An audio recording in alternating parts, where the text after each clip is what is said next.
नमस्कार दोस्तों, ये केमिस्ट्री का फिफ्थ पार्ट है जिसमें मैं एक solid state and nuclear chemistry दो चैप्टर्स को कवर करने वाला हूँ। और खास करके जो सॉलिड स्टेट चैप्टर ये बहुत से लोगों को बहुत ज़्यादा कंफ्यूजिंग होता है और बहुत लोग जो है रिक्वेस्ट भी करते हैं इसके बनाने के लिए। तो इसमें जो है मैं कुछ एक इंपॉर्टेंट पॉइंट्स बताऊंगा जो यदि आप याद कर लेते हैं, चार पांच चार्ट्स हैं, वो चार्ट्स को आप याद कर लेते हैं तो सारे क्वेश्चन जितने भी क्वेश्चन होंगे सॉलिड स्टेट से वो सारे आप क्वेश्चंस कर लेंगे आसानी से। कोई भी क्वेश्चन आपका जो एग्जाम में नहीं छूटेगा।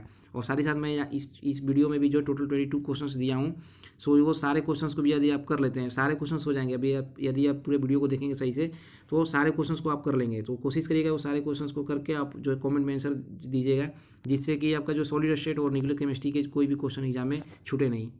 चलिए शुरू करते हैं। सबसे पहला जो क्वेश्चन बनता है, थ्योरी बेस्ड क्वेश्चन बनते हैं। इसमें जनरली जो थ्योरी बेस्ड जो क्वेश्चन आते हैं वो ये 4 पॉइंट्स में बताऊंगा, उसी से आते हैं। जैसे पहला टाइप्स के बेसिस पाएगा वो क्रिस्टलाइन एंड एमोर्फस जो होते हैं, इन दोनों के बीच में डिफरेंस से रिलेटेड क्वेश्चन पूछा जाता है कि क्या डिफरेंस है दोनों में। तो ये आपको डिफरेंस जो भी है याद कर लीजिएगा, इन दोनों में क्या क्या डिफरेंस है, इसके एग्जांपल्स जो है याद कर लीजिएगा। नेक्स्ट जो क्वेश्चन आता है वो डायमंड और ग्रेफाइट के बीच में डिफरेंस से रिलेटेड आता है, क्या दोनों में डिफरेंस है या फिर क्या सिमिलरिटी, जो भी कुछ भी है इन दोनों से ही रिलेटेड क्वेश्चन आता है। जैसे यहाँ पे मैं चार यहाँ पे बता दिया हूँ, और भी इसके बहुत सारी चीज़ होते हैं, अब उनको भी देख लीजिएगा अगर आपके पास जो भी नोट्स वोट्स या की बुक्स जहाँ से पढ़ते हैं। तो करेक्टरिस्टिक जैसे जो भी है, जैसे डायमंड जो होता है हार्डेस्ट होता है, फिर बैड कंडक्टर होता है। सी गर्म करने पर क्या होगा, मतलब हीट करेंगे CO2 को तो क्या बनेगा, तो CO2 बन जाएगा। और इसका स्ट्रक्चर क्या होता है, तो ऑक्टाहेड्रल। उसी तरह से ग्रेफाइट का भी होता है, तो ग्रेफाइट का स्ट्रक्चर क्या हो जाएगा, तो हेक्सागोनल होता है। इस तरह के क्वेश्चन आपको पूछे जाएंगे। ये गुड कंडक्टर ऑफ इलेक्ट्रिसिटी होता है। तो यही सब थोड़ा सा डिफरेंस जो पूछा जाता है यहाँ पे। तो ये सब कैरेक्टरिस्टिक्स आप पढ़ लेंगे दोनों के बीच में। तीसरा जो आता है वो क्वार्ट्ज एंड एमोर्फस सिलिका के बीच में डिफरेंस पूछा जाता है, क्या दोनों के बीच में डिफरेंस है। तो इसको भी आप बढ़िया से पढ़ लीजिएगा। जो चौथा है वो है ionic, covalent, molecular, metallic and atomic. जैसे आयोनिक कंपाउंड्स हैं उनका क्या कैरेक्टरिस्टिक होता है, या फिर वो किस तरह से डिफरेंस है कोवैलेंट से, या फिर मोलिकुलर कंपाउंड्स क्या होते हैं। इन सब रिलेटेड जो भी चीज़ें इनसे रिलेटेड आपको क्वेश्चन पूछे जाते हैं। तो इन टॉपिक्स को एक बार आप जरूर देख लीजिएगा। नेक्स्ट जो आता है सबसे जो जिसमें क्वेश्चन न्यूमेरिकल क्वेश्चंस और कुछ थ्योरी बेस्ड टाइप के इसमें भी क्वेश्चन बनता है वो है crystal system. Crystal system actually होता है कि जैसे कुछ भी कंपाउंड है, बड़ा सा कंपाउंड है, उसके कुछ कोई एक ना कोई एक छोटा सा पार्ट होगा जो ही बार बार रिपीट हो रहा होगा। जैसे एक कंपाउंड है जहाँ पे मान लीजिए ये चीज़ जो है ये रिपीट हो रहा है, जैसे क्यूब एक है उसमें तो रिपीट हो रहा है। तो यही छोटा सबसे जो यूनिट होगा उसको क्रिस्टल सिस्टम है, उसी को स्टडी करना है मतलब आगे। तो ये जो है टोटल कंपाउंड को जब किया गया है तो टोटल 7 क्रिस्टल सिस्टम्स मतलब पाए जाते हैं। जैसे आप यहाँ पे देख सकते हैं, जैसे cubic, tetrahedral, rhombohedral, monoclinic, triclinic and hexagonal. यहाँ पर 7 जो है टोटल। तो इसमें जो अब बता रहा हूँ मतलब कि क्वेश्चन ये जो है चार्ट आपको याद कर लेना होगा।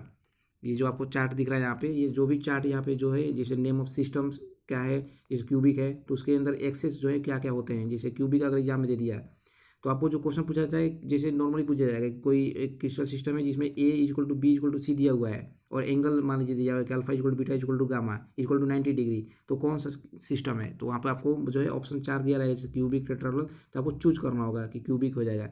तो जो जनरली जो क्वेश्चन पूछा जाता है क्रिस्टल सिस्टम से, वो इसी तरह के क्वेश्चन पूछे जाएंगे। मतलब तीनों में से कोई एक दे देगा या फिर दो दे देगा, वो पूछेगा क्या है। तो ये चार्ट जो है, आप इस चार्ट को जो है मतलब एक बार आप कोशिश करिएगा अभी कॉपी पर लिख के और इसको याद कर लें, क्योंकि जो भी क्वेश्चन बनेगा क्रिस्टल सिस्टम से इतने में से ही बनेगा। ठीक है। और आगे चलते हैं। अब आगे बताता हूँ ज्योमेट्री से रिलेटेड कैसे क्वेश्चन पूछा जाता है। जैसे क्यूब का बात करें, क्यूब के अंदर जो है कितने कॉर्नर्स होते हैं। क्यूब का मैं पहला जो इसमें आप सिस्टम पढ़े हैं तो क्यूब था। तो क्यूब के अंदर टोटल कितने कॉर्नर्स होते हैं, तो 8 कॉर्नर्स हो जाएंगे। फेस हो जाएगा, क्या पूछा जाता है फेस के बारे में, कितना एजेज है, कितना क्यूब सेंटर्स है, कितना डायगोनल से फेस डायगोनल कितना है, क्यूब के डायगोनल्स कितने हैं। तो जैसे अभी बता रहा हूँ अभी आप देख सकते हैं यहाँ पे ये जो फिगर है, मान लीजिए क्यूबिक सिस्टम से आप क्या हो जाएगा, साइड ABC के बराबर हो जाएगा। फिर उसी से एज पूछा जाता है, तो ये इसको एज बोलते हैं, मतलब एक एक ये एज हो गया। तो एज कितना हो जाएगा टोटल जब गिनेंगे तो 12 आ जाएगा एज इसके अंदर। फिर फेस एक एक को ये इसको एक एक को फेस बोलते हैं, तो इसे गिनेंगे तो फिर क्यूब में तो 6 फेस हो जाएगा।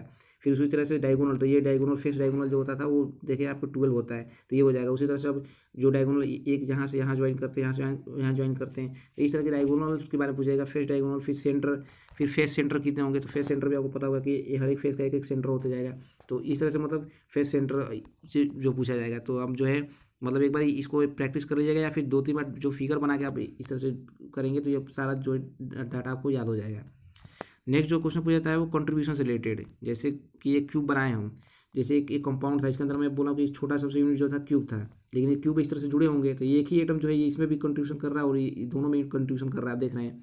तो इस एटम का जब यहाँ पर हम देखेंगे, इससे 4 एटम इसका अगल बगल भी होंगे। मान लीजिए सिंगल लेयर में ले रहा हूँ, एक ही लेयर पे है, तो यहाँ पे ये एटम जो है एक ही एटम 4 क्यूब में आ रहा है।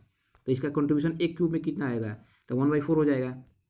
उसी तरह से मान लीजिए मैं ऊपर इसके और ऊपर एक क्यूब रख देता हूँ, इसे चारों तरफ से क्यूब में पूरा ढक गया ये चारों तरफ से, फिर टोटल क्यूब कितना हो गए 8 क्यूब है यहाँ पे, एक ही कंट्रीब्यूट कर रहा है 8 मतलब अलग अलग क्यूब में, तो फिर 8 जो है तो टोटल ये वो कंट्रीब्यूशन कितना हो जाएगा इसका एक क्यूब में, तो उस समय कितना हो जाएगा 1/8 हो जाएगा एक में। तो इस तरह से ही क्वेश्चन पूछा जाता है, जैसे कि कॉर्नर जो है कॉर्नर का कितना कंट्रीब्यूशन होगा तो 1/8। उसी तरह से बात करें फेस का कितना कंट्रीब्यूशन होगा तो 1/2 हो जाएगा वहाँ पे, क्योंकि जानते हैं कि एक फेस जो है और एक इसका फेस जुड़ा रहेगा, तो यहाँ पे जो भी एटम होगा ये दोनों आधा आधा दोनों में जुड़े रहेंगे, ठीक। तो ये फेस कंट्रीब्यूशन हो जाएगा। एज का कंट्रीब्यूशन जो हो जाएगा, यहाँ पे एज है तो जब हम समझ रहे हैं कि एक ये दोनों जुड़े हुए हैं, इस ऊपर जो होगा उसका भी एक एज होगा ऊपर दोनों के, तो टोटल 1/4 एक का में कंट्रीब्यूट करेगा वो। तो इस तरह के जो है आपको रिलेटेड क्वेश्चंस पूछे जाएंगे कितना कंट्रीब्यूशन होता है। तो ये 2-3 बार प्रैक्टिस कर लेंगे आप ये कुछ मतलब फिगर बना के, तो ये सारी चीज़ जो है आपको याद नहीं करना पड़ेगा, आप खुद निकाल लेंगे। तो इस तरह का क्वेश्चन दूसरा पूछा जाता है। नेक्स्ट जो है वो है ब्रेविस जो है टाइप्स ऑफ यूनिट सेल से रिलेटेड क्वेश्चन पूछे जाते हैं। सेल से रिलेटेड जैसे सेल सी है तो जैसे यहाँ पे सिंपल क्यूबिक सेल यहाँ पे जैसे एसएससी हो जाएगा, फिर बीसीसी बॉडी सेंटर, फिर एफसीसी यहाँ पे देख सकते हैं एफसीसी। तो इससे रिलेटेड जो क्वेश्चन किस तरह से पूछे जाते हैं मैं वो डायरेक्ट वो बता रहा हूँ, क्योंकि अब ऐसे पढ़ाने में बहुत ज़्यादा समय हो जाएगा। मैं जो डायरेक्ट क्वेश्चन बनता है वो क्वेश्चन मैं बता रहा हूँ उसको, इसीलिए आप याद कर लीजिएगा डायरेक्ट। जैसे जो क्वेश्चन बनता है वो सीधे पूछा जाता है कि number of atoms per unit cell, SSC में कितना नंबर जो है सिंपल क्यूबिक सेल जो होता है उसमें पर यूनिट सेल में कितना मतलब एटम्स होते हैं। तो वहाँ पर आपको जैसे बताया गया था कि एक का कंट्रीब्यूशन कितना होता है 1/8 होता है, और टोटल 8 कॉर्नर्स होते हैं तो 8 से गुना कर देंगे तो कितना हो जाएगा 1 हो जाएगा। तो यहाँ पे देखिए आप आंसर भी आप जैसे क्या होगा कि 1 होते हैं, तो यही डायरेक्ट क्वेश्चन ही पूछ लिया जाता है इसी तरह से कि number of atoms per unit cell SSC में कितना होगा तो 1। तो ये जो चार्ट में आप दिखा रहा हूँ आपको, तो उसी तरह से बॉडी सेंटर में कितना होता है तो 2 हो जाएगा, फिर एफसीसी के अंदर जो 4। तो इस तरह के डायरेक्ट आपको डायरेक्ट इसी तरह से आंसर मतलब क्वेश्चन पूछ लेते हैं कि एसएससी या एफसीसी या फिर बीसीसी के अंदर जो है कितना नंबर ऑफ एटम होते हैं पर सेल में। तो ये डायरेक्ट आप चार्ट याद कर लीजिएगा, एक बार चार्ट जो है कॉपी पर बना लीजिए और इसको याद कर लीजिए। फिर उसी तरह से कोऑर्डिनेशन नंबर पूछ लेंगे कि कितना होता है, तो ये याद कर लीजिएगा 6 से 12। फिर वहाँ पे हाँ सबसे जो फिर उसके बाद जो क्वेश्चन होता है वो है relation between A and R. A and R के बीच में रिलेशन पूछ देते हैं, जैसे यहाँ पे आप देख सकते हैं साइड जो है, जैसे यह क्यूब बन रहा है इसका साइड जो है ए है, और आपको पता होगा कि एटम जो है वो लगभग एटम जो है राउंड होते हैं, तो इसका रेडियस होगा, यहाँ पर रेडियस लेंगे हम कुछ। तो जैसे क्यूब बन रहा है तो क्यूब में क्या होगा, एक यहाँ पे होगा एक यहाँ पे होगा, दोनों जुड़ा होगा, तो यहाँ पे आर आर होगा, मतलब टोटल जो लेंथ आ रहा है ये ए लेंथ है जो कितने के बराबर हो जाएगा 2r के बराबर हो जाएगा, ठीक। तो इस तरह के जो रिलेशन वाले क्वेश्चन पूछे जाएंगे आपको। जैसे एसएससी में जो होता है ए जो होता है साइड जो होता है 2r के बराबर होता है। उसी तरह से बात करें अब यहाँ पे बीसीसी के अंदर, तो बीसीसी के अंदर जो 4r होता है √3a के बराबर होता है, तो ए कितना हो जाएगा 4r/√3।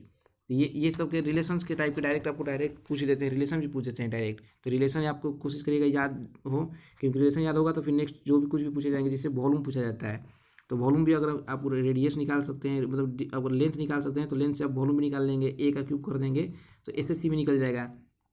तो इस तरह से केवल ये कोशिश करिएगा ये रिलेशन आपको याद हो जाए, इससे रिलेटेड बहुत ज़्यादा क्वेश्चन पूछे जाते हैं तो ये याद हो जाए। नेक्स्ट जो बनता है वो पैकिंग एफिशिएंसी। पैकिंग एफिशिएंसी कुछ नहीं, फॉर्मूला बस आप इसका याद कर लीजिए, क्योंकि अगर ये चीज़ याद कर लेंगे ये रिलेशन ए और आर का, तो ये पैकेजिंग एफिशिएंसी भी आप आराम से बना लेंगे। इसका फॉर्मूला वही है n × 4/3 πr³ यानी वॉल्यूम हो जाएगा ये टोटल एक एटम का वॉल्यूम हो जाएगा, मतलब कितना जो एक जो यहाँ पे एटम जुड़ा हुआ है एक एटम का, तो जितने एटम्स होंगे उसमें मतलब एक क्यूबिक सेल में, जैसे यहाँ पे एसएससी में तो 1 हो रहा है तो 1 यहाँ पे कभी भी मल्टीप्लाई करेंगे, उसी तरह से यहाँ पे बीसीसी वाले जो भी स्ट्रक्चर्स होंगे वहाँ पे इनका वैल्यू 2 हो जाएगा। तो जब यहाँ पे पुट करना होगा पैकेजिंग इफिशियंसी में, तो ये फार्मूला जब भी आप पुट करेंगे तो यहाँ पे देख सकते हैं टोटल वॉल्यूम नीचे लिखेंगे, जैसे क्यूब जो है क्यूब का टोटल वॉल्यूम लिख देंगे हम, तो एक क्यूब हो जाएगा। और वहीं जो ये है यहाँ पे कुछ जगह बचा हुआ है, तो पैकेजिंग इफिशियंसी में जो है यही मतलब इफिशियंसी मेरे को यहाँ पे ये जो है नहीं होगा, मतलब केवल जो पैक हो रहे हैं वही वाला मेरे को वॉल्यूम ऊपर लेना होगा। तो वही पैकेजिंग इफिशियंसी का जो है फॉर्मूला याद कर लीजिए कि जो होता है n × 4/3 πr³ a का क्यूब। तो ये हो सके तो इसको भी याद कर लीजिए, डायरेक्ट क्वेश्चन इस समय पूछा जा रहा है, डायरेक्ट परसेंटेज ही पूछ लेते हैं, तो परसेंटेज बल्कि याद हो सके तो आप याद कर लीजिए कि एसएससी का कितना परसेंटेज होता है और ये बीसीसी का और एफसीसी का, क्योंकि निकालने को तो आप निकाल लेंगे एग्जाम में भी अगर फॉर्मूला याद होगा तो, लेकिन समय ज़्यादा लग जाएगा, तो इसको आप याद कर लीजिए।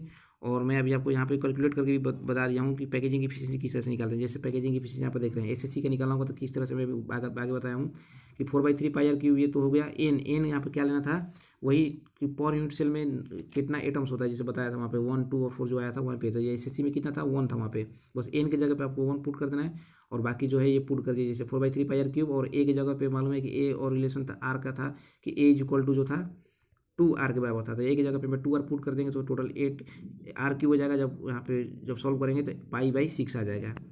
तो इसी तरह से बाकी भी जैसे यहाँ पे पाई/6 आया, जैसे यहाँ पे देख सकते हैं कि यहाँ पे पाई/6 आया था, उसी तरह से √3 पाई/8 हो जाएगा यहाँ बीसीसी के लिए और एसपीसी के लिए हो जाएगा। तो ये हो सके तो आप याद कर लीजिए, फिर इस तरह से सॉल्व भी कर सकते हैं एग्जाम में। ठीक, नेक्स्ट जो क्वेश्चन बनता है वो डेंसिटी से रिलेटेड क्वेश्चन आता है। डेंसिटी क्या होता है यूनिट सेल का, तो डेंसिटी वही है जब आप पैकेजिंग एफिशिएंसी निकाल सकते हैं। डेंसिटी होता है मास अपॉन वॉल्यूम। वॉल्यूम तो आपको पता चल जाएगा, एक क्यूब से निकाल देंगे, और मास आपको जो है मोलिकुलर वेट वहाँ पे जो है दिया रहेगा, या फिर नहीं भी दिया रहेगा तो मतलब कुछ ना कुछ एम जहाँ पर दिया मोलिकुलर वेट दिया हुआ है तो उसको डिवाइड कर देंगे एन से, तो एक का मालूम चल जाएगा वहाँ पे। और उसी से एन जो है वो तो पता है कि एसएससी या फिर जो भी शेप दिया रहेगा, मतलब जो भी लेटिस दिया रहेगा उसके हिसाब से वहाँ पुट कर देंगे। एसएससी बीसीसी के बेसिस पे चेंज हो जाएगा। तो उससे जो है आप डेंसिटी वाले भी क्वेश्चन आसानी से कर लेंगे। तो ये फार्मूला वो सब जो है पैकेजिंग एफिशिएंसी का और ये डेंसिटी वाले का याद कर लीजिएगा। नेक्स्ट जो है डेंसिटी ऑफ यूनिट सेल, वही नेक्स्ट जो बता रहा था मैंने, डेंसिटी ऑफ यूनिट सेल का जो है ये फार्मूला ऊपर जो बताया था वही फार्मूला, ये फार्मूला याद कर लीजिए दोनों का। नेक्स्ट जो अब क्वेश्चन बनता है वो है 3 डायमेंशनल क्लोज पैकेजिंग में। 3 डायमेंशनल क्लोज पैकेजिंग में जो है जैसे क्वेश्चन जो बनता है वो है इन 3 से क्वेश्चन बनता है। जैसे यहाँ पे देख सकते हैं आप कि बीसीसी, एफसीसी और एचसीपी, इनसे जो क्वेश्चन बनते हैं वो किस तरह से बनते हैं। एक तो टाइप ऑफ पैकेजिंग पूछ देते हैं डायरेक्ट कि किस तरह का पैकेजिंग होता है, तो आपको ऑप्शन भी दे देता है ए बी टाइप का, या फिर ये ए बी टाइप का। और ये क्या होता है, नॉट क्लोज पैकेजिंग, यानी क्लोज पैकेजिंग नहीं होता बीसीसी का, ध्यान देना होगा बस। ये इन दोनों में, तीनों में जो डिफरेंस है वो बीसीसी के साथ यही है कि क्लोज पैकेजिंग होता है। ये दोनों क्लोज एकदम पैक होते हैं। और जो लेयरिंग होता है यहाँ पे ए बी का लेयरिंग होता है, मतलब एक एटम होता है, फिर दूसरा अलग मतलब एटम्स होता है। और यहाँ पे ABC मतलब 3 अलग अलग रहते हैं, फिर रिपीट होता है, 3 के बाद रिपीट होना चालू होता है। तो इस चीज़ का मतलब आप याद रख लीजिएगा। ये तो पहला हो गया पैकेजिंग का टाइप। दूसरा नंबर्स ऑफ एटम, वही बीसीजी में नंबर्स ऑफ एटम, जैसे वहाँ पर एसएससी और बीसीसी वाला, तो ये एटम्स कितने होते हैं, तो 2, 4, 6 डायरेक्टली इस पर क्वेश्चन पूछा जाता है। तो आप याद कर लीजिए इसको भी। फिर नेक्स्ट जो है बहुत ज़्यादा इंपॉर्टेंट है वो है कोऑर्डिनेशन नंबर। कोऑर्डिनेशन नंबर से बहुत ज़्यादा क्वेश्चन पूछा जा चुका है, बहुत सारे एग्जाम में भी पूछे गए हैं। तो जो है कोऑर्डिनेशन नंबर कितना होता है बीसीसी का, तो अभी याद कर लीजिए इसको डायरेक्ट कि 8, 12 एंड 12 होता है। फिर पैकेजिंग एफिशिएंसी वही 68, 74% जैसे डायरेक्ट यहाँ पर इसलिए दे दिया गया है कि याद कर लीजिए आप लोग। और नेक्स्ट जो है कुछ एग्जाम्पल्स है, एग्जाम्पल हो सके तो आप याद कर लीजिए, क्योंकि अगर मान लीजिए डायरेक्ट एग्जाम्पल में पूछ भी देता है कि कौन सा शो करेगा तो याद रहेगा, तो आप डायरेक्ट वहाँ पर मार सकते हैं। तो ये जो है एग्जाम्पल से याद कर लीजिए।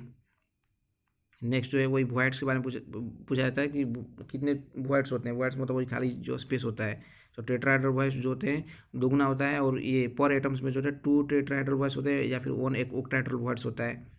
मैं अभी आगे आपको बताऊंगा अभी। तो जैसे वॉइड्स के बारे में जो नॉर्मली क्वेश्चन जो होता है पूछा जाता है वो क्या है, आपको जैसे ये दे देंगे वहाँ पे कोऑर्डिनेशन नंबर दे देंगे, कोऑर्डिनेशन नंबर या फिर रेंज दे देते हैं, या फिर कोऑर्डिनेशन नंबर जैसे देते हैं तो जैसे 6 कोऑर्डिनेशन नंबर दे देंगे, 6 कोऑर्डिनेशन नंबर है, तो उसका जो है small r by capital R का जो रेशियो है, जैसे यहाँ पे देख सकते हैं ना, limiting radius ratio of various types of sides जो है।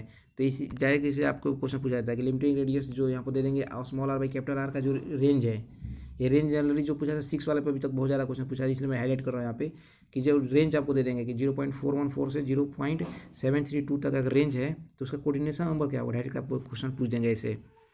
तो आपको डायरेक्ट ऐसे मान लीजिए ऐसे कोऑर्डिनेशन में पूछेंगे तो आप डायरेक्ट 6 कर दीजिएगा, ठीक है। फिर 6 डायरेक्ट दे देंगे तो उसका पूछेंगे कि R by capital R ratio क्या होता है, तो ये रेशियो वाला उसमें चारों ये ऑप्शन दिया रहेगा, तो उसमें से आपको टिक करना होगा।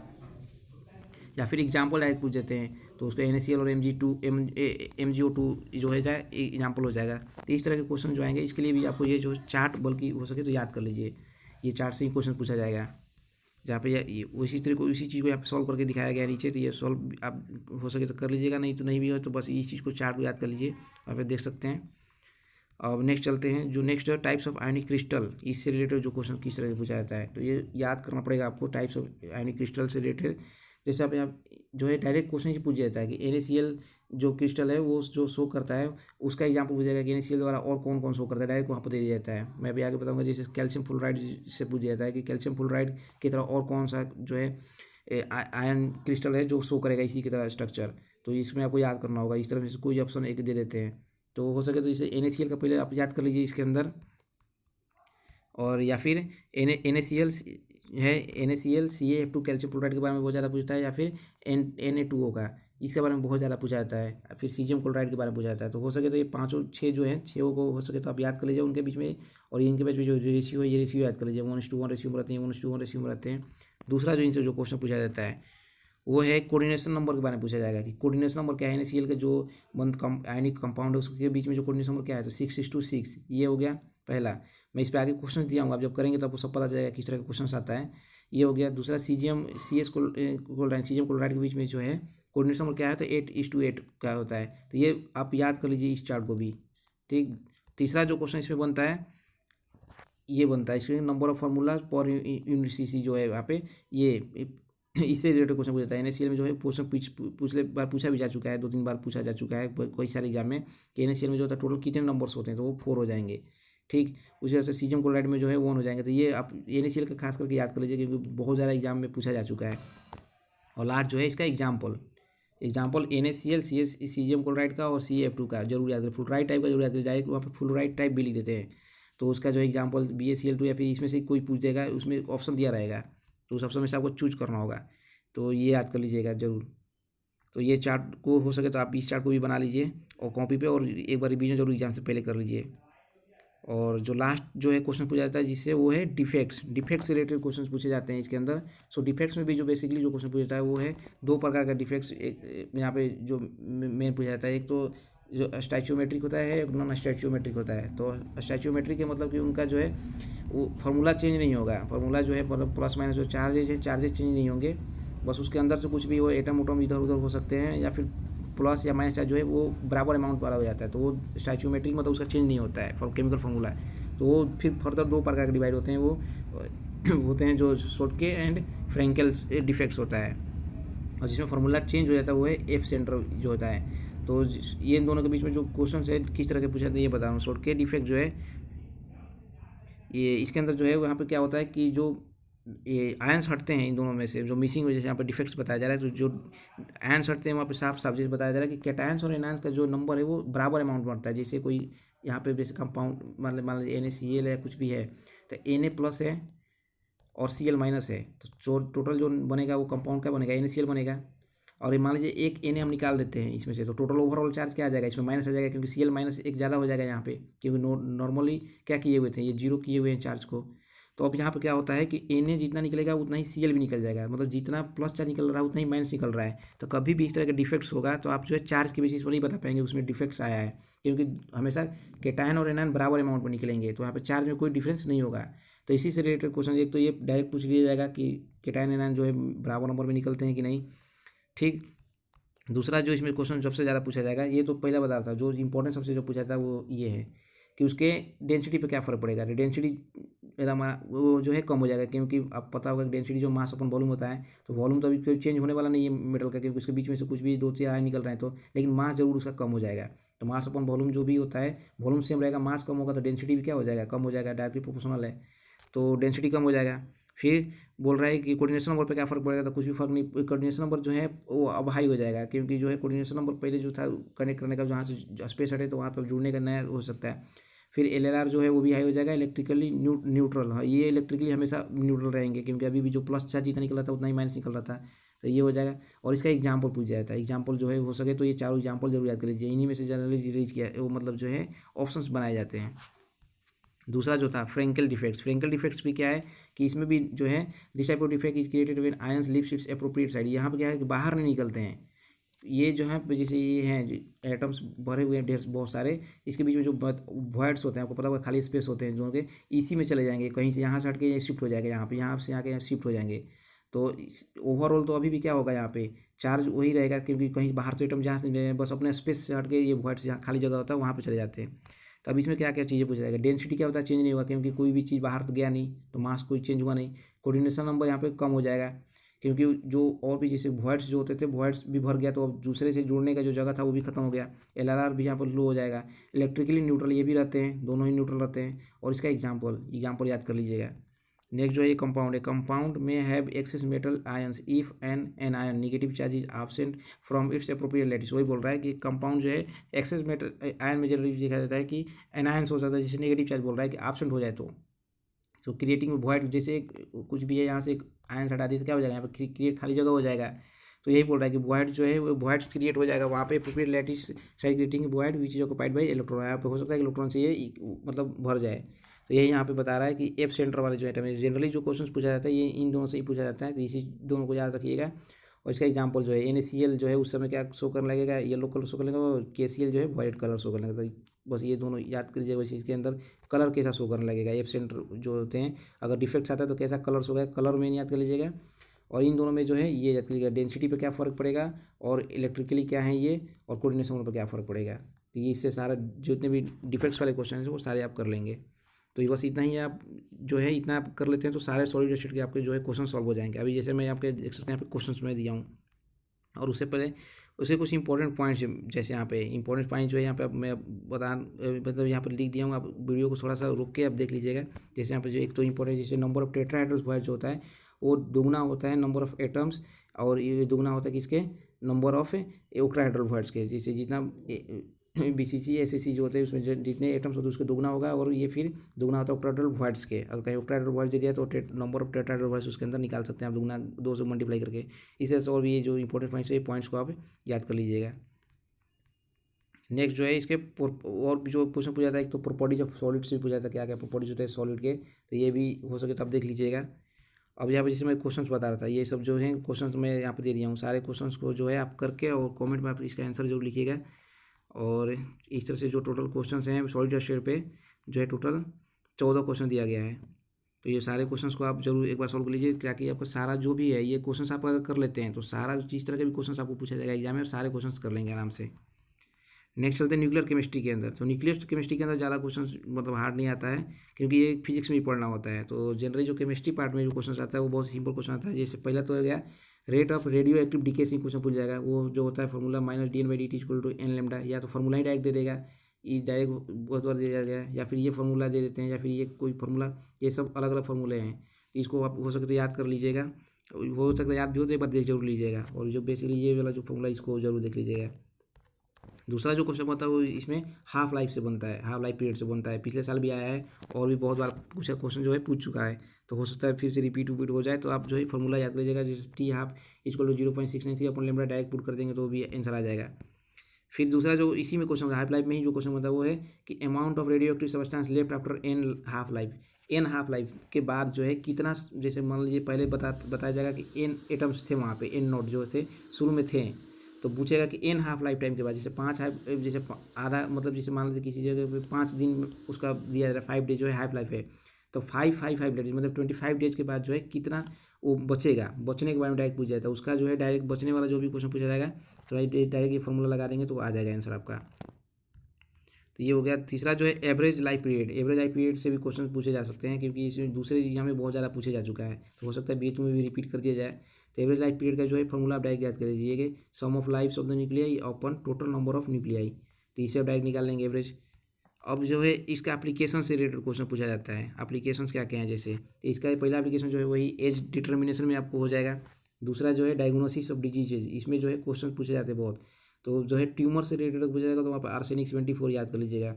फिर सोडियम 24 जो है ब्लड क्लॉट्स को बार पता लगाने के लिए होता है। फिर थायराइड ग्लैंड्स का कभी भी स्टडी करना, कुछ भी मतलब थायराइड ग्लैंड के बारे में कमी जो है डिजीज या फिर कुछ भी उसको स्टडी करना होता है तो वो आयोडीन 131 से किया जाता है।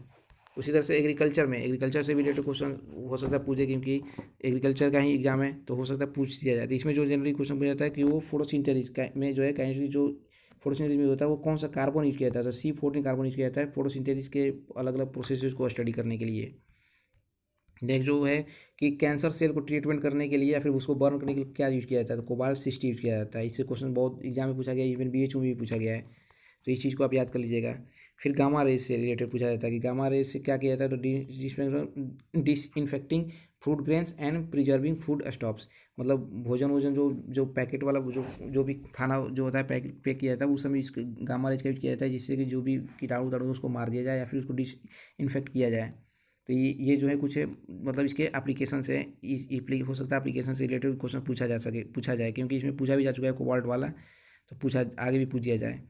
अब नेक्स्ट जो है इसमें मैं क्वेश्चंस कुछ दिया हूँ, जैसे आप देख सकते हैं क्वेश्चन नंबर 15, 16, 15 जो है इससे रिलेटेड क्वेश्चन पिछले में मतलब ईयर में जो है आ चुका है अभी तक, ये हो सकता है कर लीजिएगा।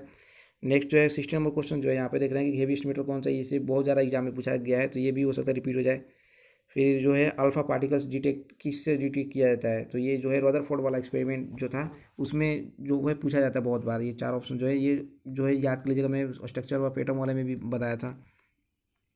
और नेक्स्ट जो है इस यहाँ पे number of alpha and beta particles गिनने को देता है कुछ सेक्शन देके, तो ये क्वेश्चन जो है आया है BHUAG में भी, तो इसको जो है आप एक बार सॉल्व कर लीजिएगा और आंसर जरूर जो है कमेंट बॉक्स में देने की कोशिश करिएगा।